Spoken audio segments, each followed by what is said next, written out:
ಓಂ ಶಾಂತಿ. ಮುರುಳಿ ದಿನಾಂಕ 18/2/2019. ಶಿವ್ ಭಗವಾನ್ ವಾಚ್. ಮಧುರ ಮಕ್ಕಳೇ, ಸ್ವದರ್ಶನ ಚಕ್ರಧಾರಿ ಭವ. ಪರಮಾತ್ಮ ತಂದೆ ಸ್ವದರ್ಶನ ಚಕ್ರಧಾರಿ ಆಗಿ ಎಂದು ವರದಾನವನ್ನು ನೀಡುತ್ತಿದ್ದಾರೆ. ನೀವೀಗ ಲೈಟ್ ಹೌಸ್ ಆಗಬೇಕು.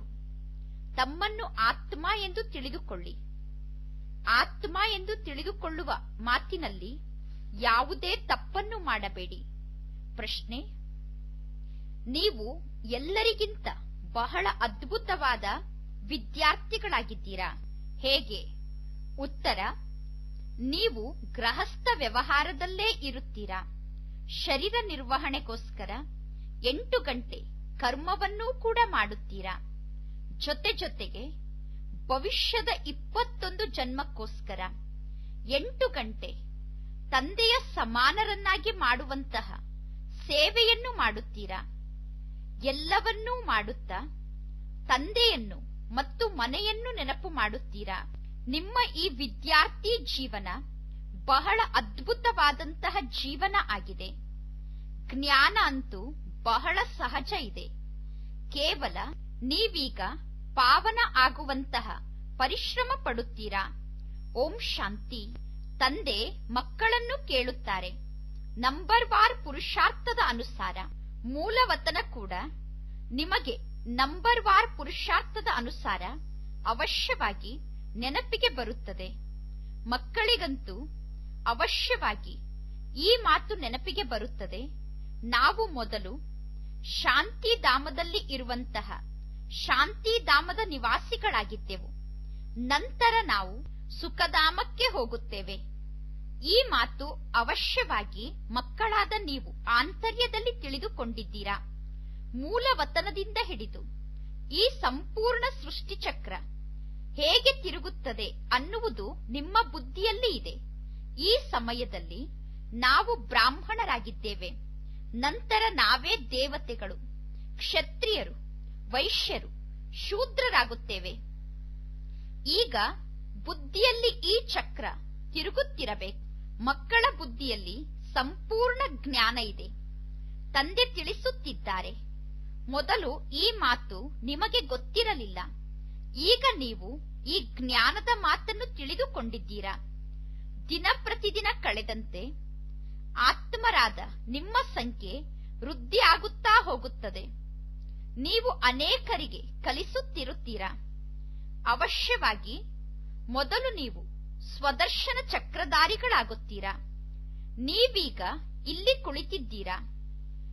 ನೀವು ಬುದ್ಧಿಯಿಂದ ತಿಳಿದುಕೊಂಡಿದ್ದೀರಾ, ಶಿವ ತಂದೆ ನಮ್ಮ ತಂದೆ ಆಗಿದ್ದಾರೆ, ಅವರೇ ನಮ್ಮ ಶ್ರೇಷ್ಠ ಶಿಕ್ಷಕ ಆಗಿದ್ದಾರೆ.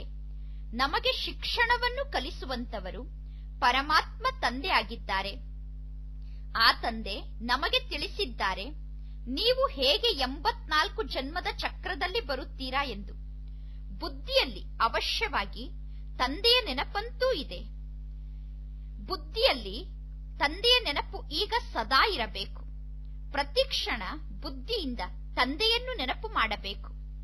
ಈ ಜ್ಞಾನದ ಶಿಕ್ಷಣವನ್ನು ಓದುವುದು ಇದೇನು ದೊಡ್ಡ ಮಾತಲ್ಲ, ಇದು ಸೆಕೆಂಡಿನ ಶಿಕ್ಷಣ ಆಗಿದೆ.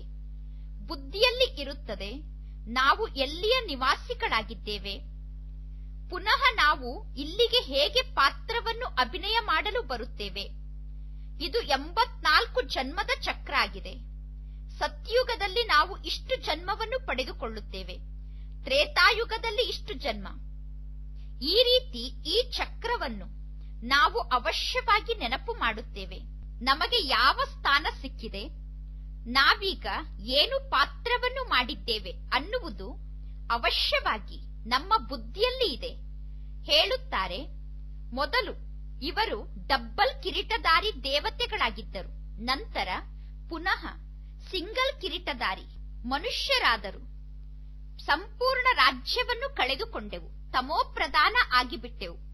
ಈ ಚಕ್ರ ಅಂತೂ ತಿರುಗುತ್ತಿರುತ್ತದೆ. ಇದರ ಹೆಸರೇ ಆಗಿದೆ ಸ್ವದರ್ಶನ ಚಕ್ರ. ಈಗ ನಿಮಗೆ ಸ್ವದರ್ಶನ ಚಕ್ರಧಾರಿಗಳು ಎಂದು ಹೆಸರನ್ನು ಇಡಲಾಗಿದೆ. ಆತ್ಮಕ್ಕೆ ಜ್ಞಾನ ಸಿಕ್ಕಿದೆ.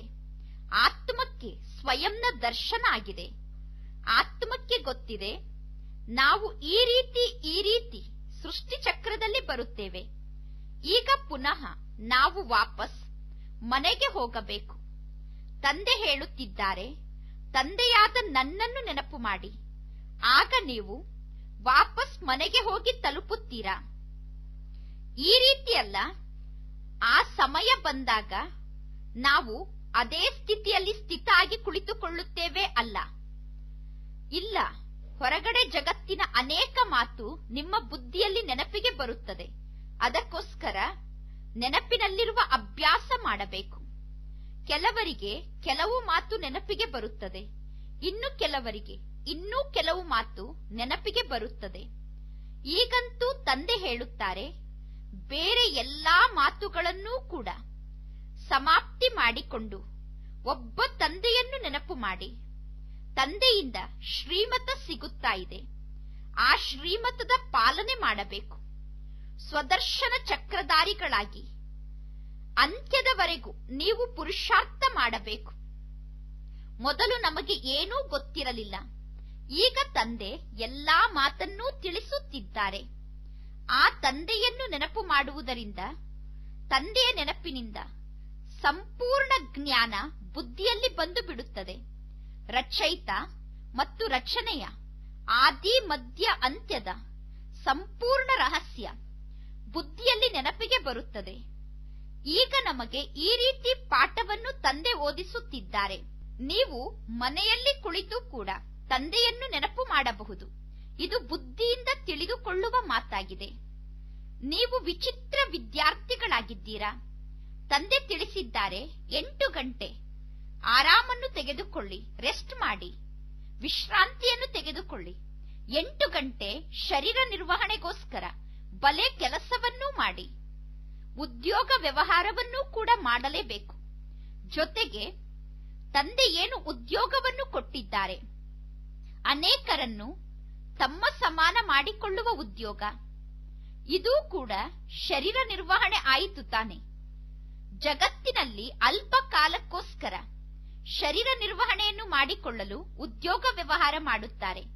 ಇದು 21 ಜನ್ಮಕ್ಕೋಸ್ಕರ ಶರೀರ ನಿರ್ವಹಣೆಗಾಗಿ ಉದ್ಯೋಗ ವ್ಯವಹಾರ ಆಗಿದೆ. ನೀವೀಗ ಯಾವ ಪಾತ್ರವನ್ನು ಅಭಿನಯ ಮಾಡುತ್ತೀರೋ ಆ ಪಾತ್ರಕ್ಕೂ ಕೂಡ ಬಹಳಷ್ಟು ಮಹತ್ವ ಇದೆ. ಯಾರು ಎಷ್ಟು ಪರಿಶ್ರಮ ಪಡುತ್ತೀರೋ ಅಷ್ಟು ಪುನಃ ಭಕ್ತಿಯಲ್ಲಿ ಅವರ ಪೂಜೆ ನಡೆಯುತ್ತದೆ. ಈಗ ಎಲ್ಲಾ ಮಾತನ್ನು ಮಕ್ಕಳಾದ ನೀವು ಧಾರಣೆ ಮಾಡಿಕೊಳ್ಳಬೇಕು. ನೀವು ಮಕ್ಕಳು ಪಾತ್ರಧಾರಿಗಳಾಗಿದ್ದೀರಾ.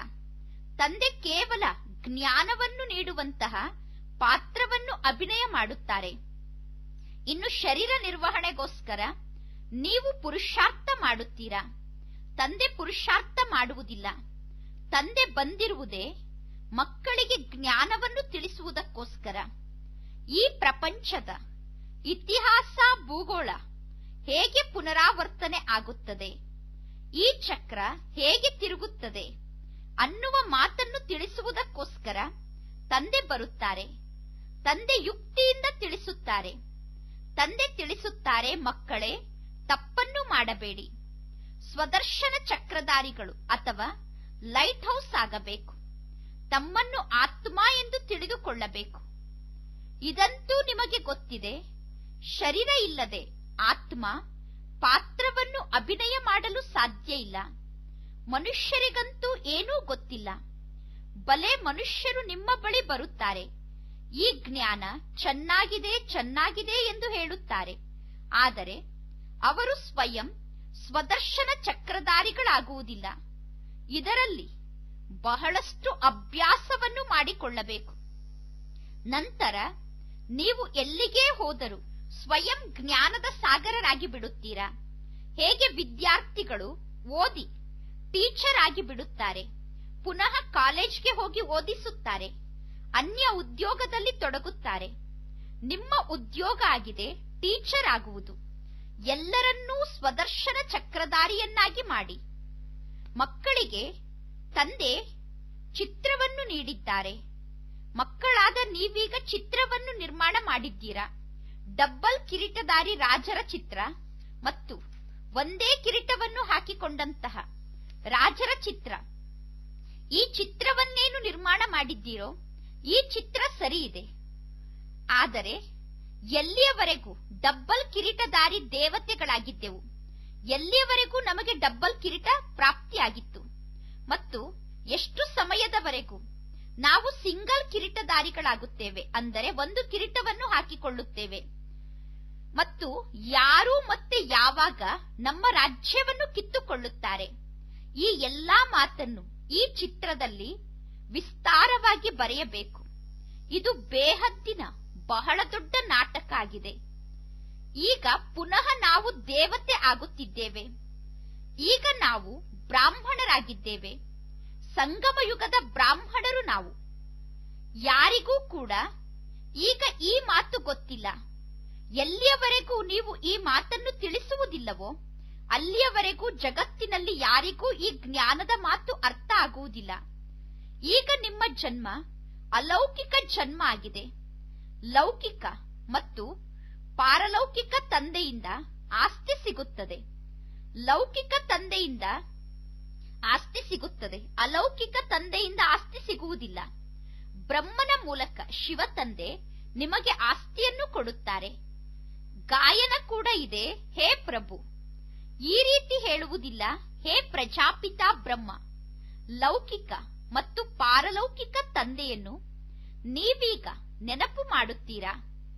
ಈ ಮಾತನ್ನು ಬೇರೆ ಯಾರೂ ತಿಳಿದುಕೊಂಡಿಲ್ಲ. ಮಕ್ಕಳಾದ ನೀವು ತಿಳಿದುಕೊಂಡಿದ್ದೀರಾ.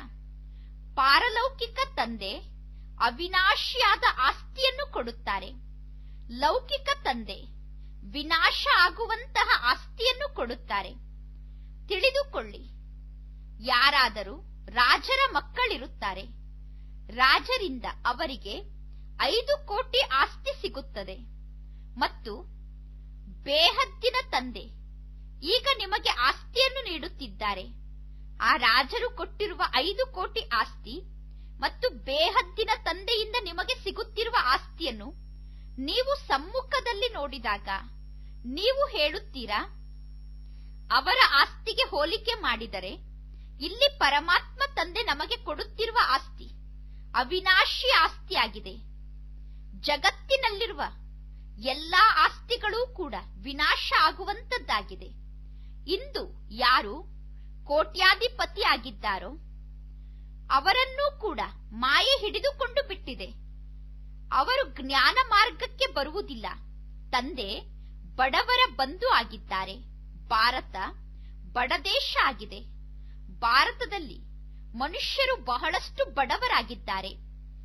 ಈಗ ಮಕ್ಕಳಾದ ನೀವು ಅನೇಕರ ಕಲ್ಯಾಣವನ್ನು ಮಾಡುವಂತಹ ಪುರುಷಾರ್ಥ ಮಾಡುತ್ತಿದ್ದೀರಾ. ಯಾವಾಗ ಕಾಯಿಲೆ ಬರುತ್ತದೆಯೋ ಆಗ ಮನುಷ್ಯರಿಗೆ ಜೀವನದ ಮೇಲೆ ವೈರಾಗ್ಯ ಬರುತ್ತದೆ. ಕಾಯಿಲೆ ಬಂದಾಗ ಇನ್ನು ಯಾವ ಕಾರ್ಯಕ್ಕೋಸ್ಕರ ನಾನು ಬದುಕಬೇಕು ಎಂದು ಯೋಚಿಸುತ್ತಾರೆ. ಈ ಶರೀರ ಕೆಲಸಕ್ಕೆ ಬರುತ್ತಿಲ್ಲ ಅಂದ ಮೇಲೆ ನಾನು ಏಕೆ ಬದುಕಬೇಕು ಎಂದು ಹೇಳುತ್ತಾರೆ. ಈಗ ನಿಮಗೆ ಮುಕ್ತಿಧಾಮಕ್ಕೆ ಹೋಗಲು ಮಾರ್ಗ ಸಿಕ್ಕಿದೆ. ಅವರು ಮುಕ್ತಿಧಾಮಕ್ಕೆ ಹೋಗುವ ಮಾರ್ಗ ಗೊತ್ತಾಗಬೇಕು ಎಂದು ಹುಡುಕುತ್ತಾರೆ.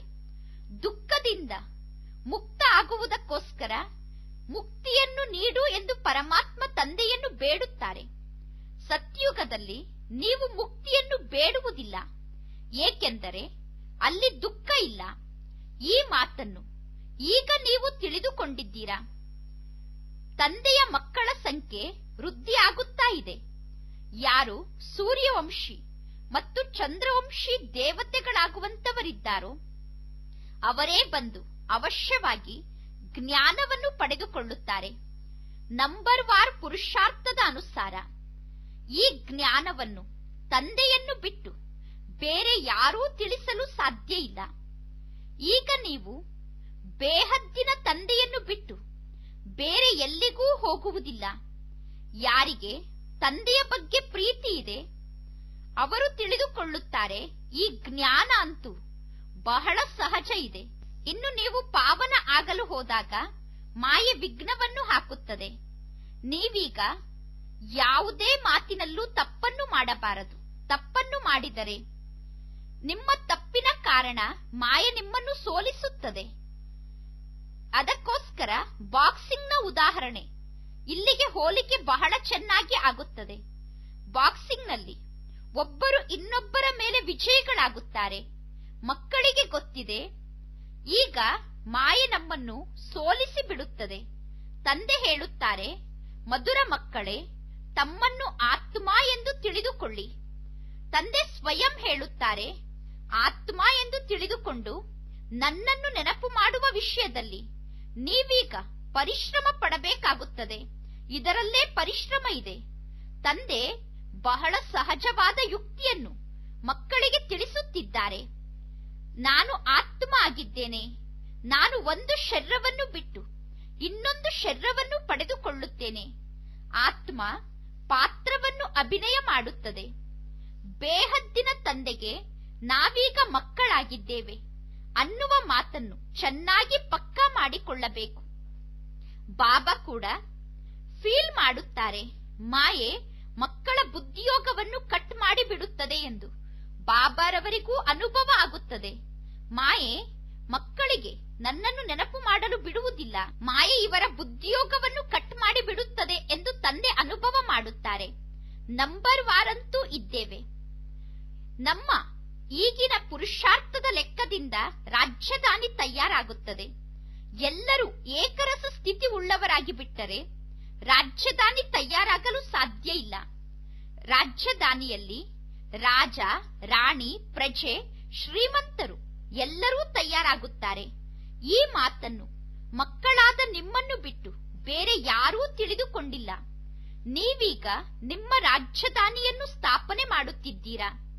ಈ ಎಲ್ಲಾ ಮಾತು ಕೂಡ ನಿಮ್ಮಲ್ಲೂ ಕೂಡ ಯಾರು ಅನನ್ಯ ಮಕ್ಕಳಾಗಿದ್ದಾರೋ ಅವರಿಗೆ ಸದಾ ನೆನಪಿನಲ್ಲಿ ಇರುತ್ತದೆ. ಈ ಮಾತುಗಳನ್ನು ನೀವು ಎಂದೂ ಮರೆಯಬಾರದು. ಮಕ್ಕಳಿಗೆ ಗೊತ್ತಿದೆ, ನಾವು ತಂದೆಯನ್ನು ಮರೆತು ಬಿಡುತ್ತೇವೆ ಎಂದು. ಇಲ್ಲದಿದ್ದರೆ ಮಕ್ಕಳಿಗೆ ಬಹಳಷ್ಟು ಖುಷಿ ಇರಬೇಕು. ನಾವೀಗ ವಿಶ್ವಕ್ಕೆ ಮಾಲೀಕರಾಗುತ್ತಿದ್ದೇವೆ. ಪುರುಷಾರ್ಥದಿಂದಲೇ ವಿಶ್ವಕ್ಕೆ ಮಾಲೀಕರಾಗಬಹುದು. ಕೇವಲ ಬಾಯಿಯಿಂದ ಹೇಳಿದ ತಕ್ಷಣ ವಿಶ್ವಕ್ಕೆ ಮಾಲೀಕರಾಗುವುದಿಲ್ಲ. ತಂದೆ ಬರುವುದೇ ಮಕ್ಕಳನ್ನು ಭೇಟಿಯಾಗಲು. ತಂದೆ ಬಂದ ತಕ್ಷಣ ಕೇಳುತ್ತಾರೆ, ಮಕ್ಕಳೇ ಎಚ್ಚರಿಕೆಯಿಂದ ಇದ್ದೀರಾ? ಸ್ವದರ್ಶನ ಚಕ್ರಧಾರಿಗಳಾಗಿ ಕುಳಿತಿದ್ದೀರಾ? ತಂದೆ ಕೂಡ ಸ್ವದರ್ಶನ ಚಕ್ರಧಾರಿ ಆಗಿದ್ದಾರೆ. ತಂದೆ ಬ್ರಹ್ಮನ ಶರೀರದಲ್ಲಿ ಪ್ರವೇಶ ಮಾಡಿದ್ದಾರೆ. ಮನುಷ್ಯರು ತಿಳಿದುಕೊಂಡಿದ್ದಾರೆ ವಿಷ್ಣು ಸ್ವದರ್ಶನ ಚಕ್ರಧಾರಿ ಎಂದು. ಅವರಿಗೆ ಈ ಮಾತು ಗೊತ್ತಿಲ್ಲ, ಈ ಬ್ರಹ್ಮ ಸರಸ್ವತಿಯೇ ನಂತರ ಲಕ್ಷ್ಮೀನಾರಾಯಣ ಆಗುತ್ತಾರೆ. ಈ ಲಕ್ಷ್ಮೀನಾರಾಯಣರಿಗೆ ಯಾರಿಂದ ಜ್ಞಾನ ಪ್ರಾಪ್ತಿಯಾಯಿತು? ಯಾವ ಜ್ಞಾನದ ಮೂಲಕ ಇವರು ಲಕ್ಷ್ಮೀನಾರಾಯಣರ ಪದವಿಯನ್ನು ಪಡೆದುಕೊಂಡರು ಅನ್ನುವುದು ಜನರಿಗೆ ಗೊತ್ತಿಲ್ಲ. ಶಾಸ್ತ್ರದಲ್ಲಿ ತೋರಿಸುತ್ತಾರೆ, ಸ್ವದರ್ಶನ ಚಕ್ರದಿಂದ ಇಂತಹ ಅಸುರರನ್ನು ಸಂಹಾರ ಮಾಡಲಾಯಿತು ಎಂದು. ಈಗ ನಿಮಗೆ ಅಂತಹ ಚಿತ್ರಗಳನ್ನು ನಿರ್ಮಾಣ ಮಾಡುವಂತಹ ವ್ಯಕ್ತಿಗಳನ್ನು ನೋಡಿ ನಗು ಬರುತ್ತದೆ. ವಿಷ್ಣುವಿನ ಕಂಬೈನ್ಡ್ ರೂಪ ಅಂದರೆ ಲಕ್ಷ್ಮೀನಾರಾಯಣ. ಗೃಹಸ್ಥ ಆಶ್ರಮದ ಸಂಕೇತ ಆಗಿದೆ. ಈ ಚಿತ್ರಗಳು ಶೋಭಿಸುತ್ತದೆ, ಆದರೆ ಭಕ್ತಿಯ ಆ ಚಿತ್ರಗಳು ಸತ್ಯವಾದ ಚಿತ್ರ ಅಲ್ಲ. ಮೊದಲು ನಿಮಗೂ ಕೂಡ ಈ ಮಾತು ಗೊತ್ತಿರಲಿಲ್ಲ. 4 ಭುಜ ಉಳ್ಳಂತವರು ಈ ಜಗತ್ತಿಗೆ ಎಲ್ಲಿಂದ ಬರಲು ಸಾಧ್ಯ? ಈ ಎಲ್ಲಾ ಮಾತನ್ನೂ ಕೂಡ ಮಕ್ಕಳಾದ ನಿಮ್ಮಲ್ಲೂ ನಂಬರ್ ವಾರ್ ಪುರುಷಾರ್ಥದ ಅನುಸಾರವಾಗಿ ತಿಳಿದುಕೊಂಡಿದ್ದೀರಾ. ತಂದೆ ಹೇಳುತ್ತಾರೆ, ಎಲ್ಲದಕ್ಕೂ ಆಧಾರ ನಿಮ್ಮ ಪುರುಷಾರ್ಥ ಆಗಿದೆ. ತಂದೆಯನ್ನು ನೆನಪು ಮಾಡುವುದರಿಂದ ನಿಮ್ಮ ಪಾಪ ನಾಶ ಆಗುತ್ತದೆ. ಎಲ್ಲರಿಗಿಂತ ಜಾಸ್ತಿ ನಂಬರ್ 1 ಪುರುಷಾರ್ಥ ಬ್ರಹ್ಮ ತಂದೆ ಮಾಡುತ್ತಾರೆ. ಪುರುಷಾರ್ಥ ಮಾಡಲು ಶಿವತಂದೆ ಸಮಯವನ್ನು ಕೊಟ್ಟಿದ್ದಾರೆ. ಗೃಹಸ್ಥ ವ್ಯವಹಾರದಲ್ಲೇ ಇರಬೇಕು. ನೀವು ಗೃಹಸ್ಥವನ್ನು ಬಿಟ್ಟರೆ ನಿಮ್ಮ ಮಕ್ಕಳ ಪಾಲನೆಯನ್ನು ಯಾರು ಮಾಡುತ್ತಾರೆ? ಎಲ್ಲಾ ಕಾರ್ಯವನ್ನು ಮಾಡುತ್ತಾ ತಂದೆಯ ನೆನಪಿನಲ್ಲಿರುವ ಅಭ್ಯಾಸ ಮಾಡಬೇಕು. ಇನ್ನು ಬೇರೆ ಯಾವ ಮಾತು ಇಲ್ಲ. ಕೃಷ್ಣನಿಗೋಸ್ಕರ ತೋರಿಸುತ್ತಾರೆ, ಅಕಾಸುರ, ಬಕಾಸುರ ಮುಂತಾದವರನ್ನೆಲ್ಲ ಸ್ವದರ್ಶನ ಚಕ್ರದಿಂದ ಸಾಯಿಸಿದ ಎಂದು. ಈಗ ನೀವು ತಿಳಿದುಕೊಂಡಿದ್ದೀರಾ, ಈ ರೀತಿ ಚಕ್ರದಿಂದ ಸಾಯಿಸುವ ಮಾತೇ ಇಲ್ಲ. ಅವರು ಹೇಳುವ ಮಾತಿಗೂ ತಂದೆ ಹೇಳುವ ಮಾತಿಗೂ ಎಷ್ಟೊಂದು ಅಂತರ ಇದೆ. ಈಗ ತಂದೆ ನಮಗೆ ತಿಳಿಸುತ್ತಿದ್ದಾರೆ, ಮನುಷ್ಯರು ಮನುಷ್ಯರಿಗೆ ತಿಳಿಸಲು ಸಾಧ್ಯ ಇಲ್ಲ. ಮನುಷ್ಯರು ಮನುಷ್ಯರಿಗೆ ಸದ್ಗತಿಯನ್ನು ನೀಡಲು ಸಾಧ್ಯ ಇಲ್ಲ. ರಚಯಿತ ತಂದೆ ರಚಯಿತನ ಬಗ್ಗೆ, ರಚನೆಯ ಆದಿ ಮಧ್ಯ ಅಂತ್ಯದ ಬಗ್ಗೆ ಜ್ಞಾನವನ್ನು ನೀಡುತ್ತಾರೆ. ರಚಯಿತನ ಬಗ್ಗೆ, ರಚನೆಯ ಆದಿ ಮಧ್ಯ ಅಂತ್ಯದ ಬಗ್ಗೆ ಬೇರೆ ಯಾರೂ ತಿಳಿಸಲು ಸಾಧ್ಯ ಇಲ್ಲ. ಸ್ವದರ್ಶನ ಚಕ್ರದ ಅರ್ಥ ಏನಾಗಿದೆ ಅದನ್ನು ತಂದೆ ಈಗ ನಿಮಗೆ ತಿಳಿಸಿದ್ದಾರೆ. ಶಾಸ್ತ್ರದಲ್ಲಿ ಎಂತೆಂತಹ ಕಥೆಯನ್ನು ಬರೆದಿದ್ದಾರೆ, ಅದರ ಬಗ್ಗೆ ಕೇಳಲೇಬೇಡಿ. ಕೃಷ್ಣನನ್ನು ಹಿಂಸಕ ರೂಪದಲ್ಲಿ ತೋರಿಸಿದ್ದಾರೆ. ಏಕಾಂತದಲ್ಲಿ ಕುಳಿತು ಈಗ ನೀವು ವಿಚಾರ ಸಾಗರ ಮಂಥನ ಮಾಡಬೇಕು. ಯಾವ ಮಕ್ಕಳು ರಾತ್ರಿ ಸೆಕ್ಯೂರಿಟಿ ಕೆಲಸ ಮಾಡುತ್ತಾರೋ, ಕಾಯುವ ಕೆಲಸವನ್ನು ಮಾಡುತ್ತಾರೋ, ಅವರಿಗೆ ತಂದೆಯನ್ನು ನೆನಪು ಮಾಡಲು ಬಹಳ ಒಳ್ಳೆಯ ಸಮಯ ಸಿಗುತ್ತದೆ. ತಂದೆಯನ್ನು ನೆನಪು ಮಾಡುತ್ತಾ ಸ್ವದರ್ಶನ ಚಕ್ರವನ್ನು ತಿರುಗಿಸುತ್ತಾ ಇರಿ. ತಂದೆಯನ್ನು ನೆನಪು ಮಾಡುತ್ತಿದ್ದರೆ ಖುಷಿಯಲ್ಲಿ ನಿದ್ದೆ ಕೂಡ ಬರುವುದೇ ಇಲ್ಲ. ಯಾರಿಗೆ ಧನ ಪ್ರಾಪ್ತಿಯಾಗುತ್ತಿರುತ್ತದೆಯೋ ಅವರಿಗೆ ಬಹಳಷ್ಟು ಖುಷಿ ಇರುತ್ತದೆ. ಸ್ಥೂಲ ಧನ ಯಾರಿಗೆ ಜಾಸ್ತಿ ಪ್ರಾಪ್ತಿಯಾಗುತ್ತಿರುತ್ತದೆಯೋ ಅವರು ಆಕಳಿಸುವುದೂ ಇಲ್ಲ. ನಿಮಗೆ ಗೊತ್ತಿದೆ, ನಾವೀಗ ಸದಾ ಕಾಲಕ್ಕೋಸ್ಕರ ಆರೋಗ್ಯವಂತರು, ಸಂಪತ್ತುಳ್ಳವರೂ ಆಗುತ್ತೇವೆ ಅಂದ ಮೇಲೆ ನಿದ್ದೆಯನ್ನು ತ್ಯಾಗ ಮಾಡಿ ಈ ಸಂಪಾದನೆಯಲ್ಲಿ ಚೆನ್ನಾಗಿ ತೊಡಗಿಬಿಡಬೇಕು. ಈಗ ತಂದೆಗೆ ಗೊತ್ತಿದೆ, ನಾಟಕದ ಅನುಸಾರ ಏನೆಲ್ಲ ನಡೆಯುತ್ತಿದೆಯೋ ಅದು ಸರಿ ಇದೆ. ಆದರೂ ಕೂಡ ತಂದೆ ಮಕ್ಕಳಿಂದ ಪುರುಷಾರ್ಥವನ್ನು ಮಾಡಿಸುತ್ತಾರೆ. ಈಗ ತಂದೆ ಮಕ್ಕಳಿಗೆ ಶಿಕ್ಷಣ ಕೊಡುತ್ತಾರೆ. ಇಂತಹ ಅನೇಕ ಮಕ್ಕಳೂ ಕೂಡ ಇದ್ದಾರೆ. ಅವರಲ್ಲಿ ಜ್ಞಾನವೂ ಇಲ್ಲ, ಯೋಗವೂ ಇಲ್ಲ. ಕೆಲವರು ಬುದ್ಧಿವಂತರು, ವಿದ್ವಾನ್ ಅಂತವರು ಬಂದರೆ ಅವರ ಜೊತೆ ಮಕ್ಕಳಿಗೆ ಮಾತನಾಡಲು ಕೂಡ ಸಾಧ್ಯ ಆಗುವುದಿಲ್ಲ.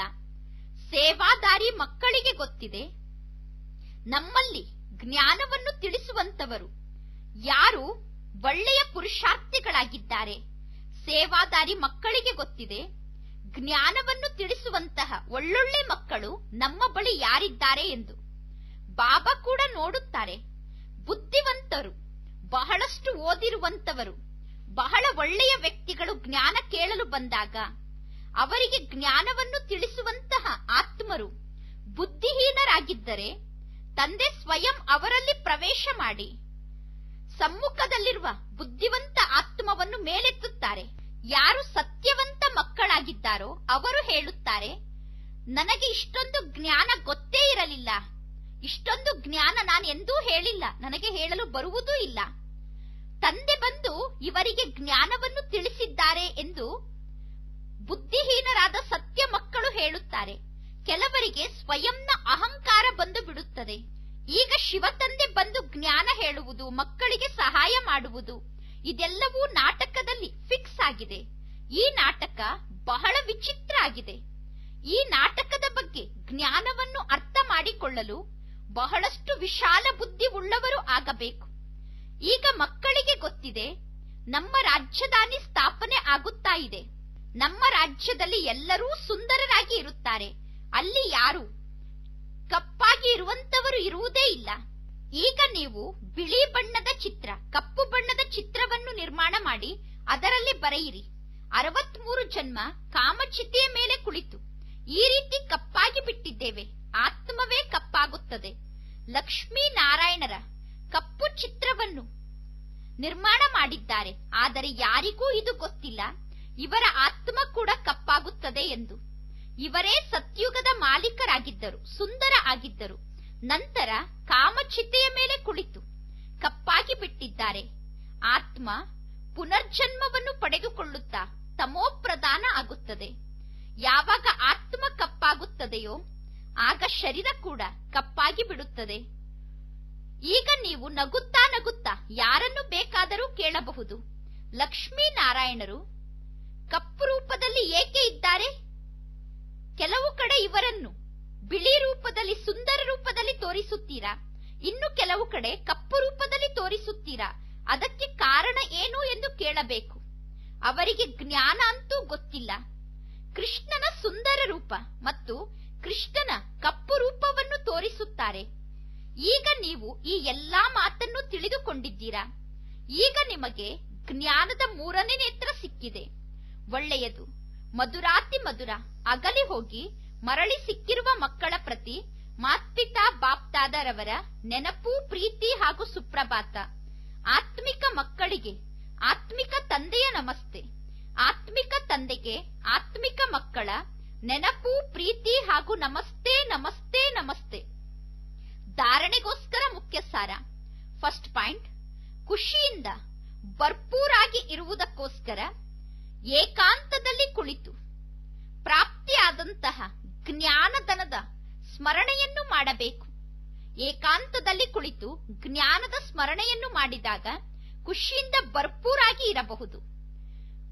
ಪಾವನ ಆಗುವುದಕ್ಕೋಸ್ಕರ ತಂದೆಯನ್ನು ನೆನಪು ಮಾಡುವ ಪರಿಶ್ರಮ ಪಡಬೇಕು. ಸದಾ ನಿರೋಗಿಗಳಾಗುವುದಕ್ಕೋಸ್ಕರ ನಿರಂತರ ತಂದೆಯ ನೆನಪಿನಲ್ಲಿರುವ ಪರಿಶ್ರಮ ಪಡಬೇಕು.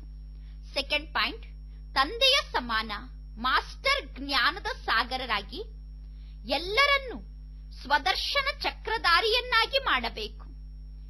ಬೆಳಕಿನ ಗ್ರಹ ಆಗಬೇಕು, ಲೈಟ್ ಹೌಸ್ ಆಗಬೇಕು. ಭವಿಷ್ಯದ 21 ಜನ್ಮಕ್ಕೋಸ್ಕರ ಶರೀರ ನಿರ್ವಹಣೆಯನ್ನು ಮಾಡಿಕೊಳ್ಳಲು ಅವಶ್ಯವಾಗಿ ಆತ್ಮಿಕ ಟೀಚರ್ ಆಗಬೇಕು.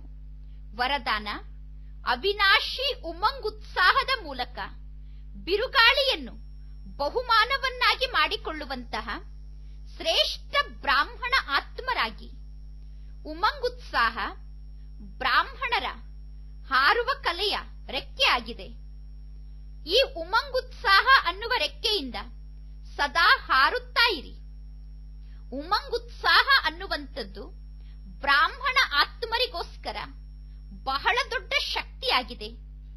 ಈಗ ನಿಮ್ಮ ಜೀವನ ನೀರಸ ಜೀವನ ಅಲ್ಲ. ಉಮಂಗುತ್ಸಾಹದ ರಸ ಸದಾ ನಿಮ್ಮ ಜೀವನದಲ್ಲಿ ಈಗ ಇದೆ. ಉಮಂಗುತ್ಸಾಹ ಕಷ್ಟವನ್ನೂ ಕೂಡ ಸಹಜವನ್ನಾಗಿ ಮಾಡುತ್ತದೆ. ಉಮಂಗುತ್ಸಾಹದಲ್ಲಿ ಇರುವವರು ಎಂದೂ ಕೂಡ ಬೇಸರ ಪಟ್ಟುಕೊಳ್ಳಲು ಸಾಧ್ಯ ಇಲ್ಲ, ಖುಷಿಯನ್ನು ಕಳೆದುಕೊಳ್ಳಲು ಸಾಧ್ಯ ಇಲ್ಲ. ಉತ್ಸಾಹ ಬಿರುಗಾಳಿಯನ್ನು ಬಹುಮಾನವನ್ನಾಗಿ ಮಾಡುತ್ತದೆ. ಉತ್ಸಾಹ ಎಂತಹ ಪರೀಕ್ಷೆ ಅಥವಾ ಸಮಸ್ಯೆಯನ್ನೂ ಕೂಡ ಮನೋರಂಜನೆ ಎಂದು ಅನುಭವ ಮಾಡಿಸುತ್ತದೆ.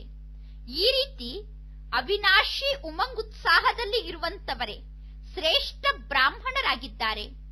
ಶ್ಲೋಗನ್: ಶಾಂತಿಯ ವಸುಧೂಪವನ್ನು ಹಚ್ಚಿ, ಆಗ ಅಶಾಂತಿಯ ದುರ್ವಾಸನೆ ಸಮಾಪ್ತಿಯಾಗಿ ಬಿಡುತ್ತದೆ. ಅಶಾಂತಿ ಅನ್ನುವ ದುರ್ವಾಸನೆಯನ್ನು ಸಮಾಪ್ತಿ ಮಾಡಲು ಶಾಂತಿ ಅನ್ನುವ ಧೂಪವನ್ನು ಹಚ್ಚಿ. ಒಳ್ಳೆಯದು. ಓಂ ಶಾಂತಿ.